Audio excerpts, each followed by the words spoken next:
Action!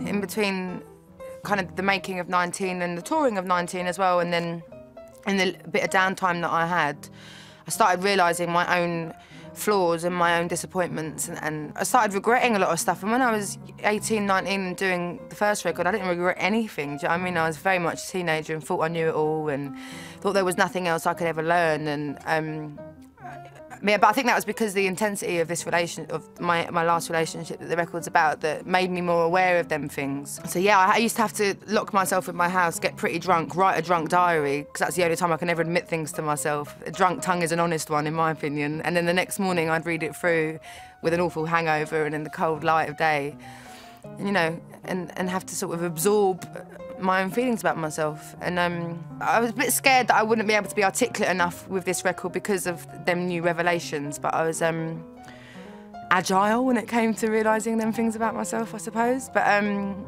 absolutely, I was really, it's quite an awakening album, self-awakening, you know.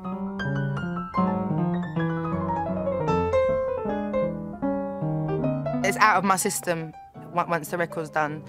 And it's that kind of thing of sort of stepping away and kind of taking a back seat a little bit and revisiting it live when I want to. You know, like I was saying, some songs would be too hard to sing. But yeah, it's like cheap therapy. It's brilliant, you know, and it's and then it belongs to whoever else.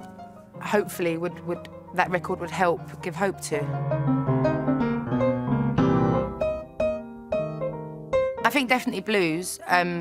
Which is something I kind of pursued a little bit on this, and kind of, yeah, bluesy soul. I got really, well, I was exposed here because I was touring for so long to a lot of country and rockabilly and bluegrass and stuff like that. So I think I'm never going to make a country record because I don't think I have the right voice for it, but the melodies and the kind of fighting talk and to the point that I find in a lot of American styles of music is definitely something that I'm going to be pursuing heavily from now on. You know, I really want to go and spend some time in Nashville or Austin and learn about it. You know, I feel like a 4-year-old in a candy shop who's like discovering sweets again. Do you know what I mean? Like every day is pretty amazing when it comes to new artists.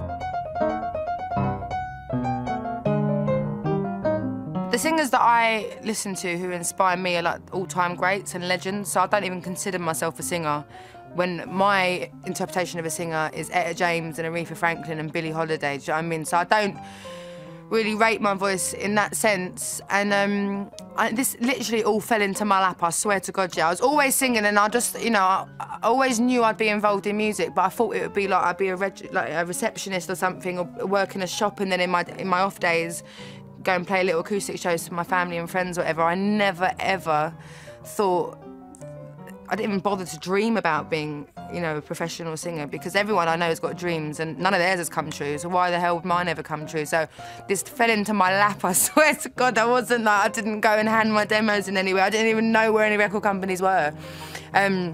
So nothing's ever sunk in, so like, you know, I don't really remember very much. It's just quite like out-of-body experience. It's just a bit bizarre. Maybe a Martin Scorsese film. I don't know if I'm kind of trained enough to maybe be able to offer something that good for one of his movies.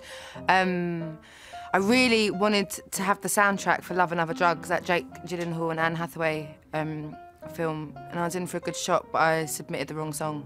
But that's my kind of movie, I love that kind of thing, so I would have loved that, but next time.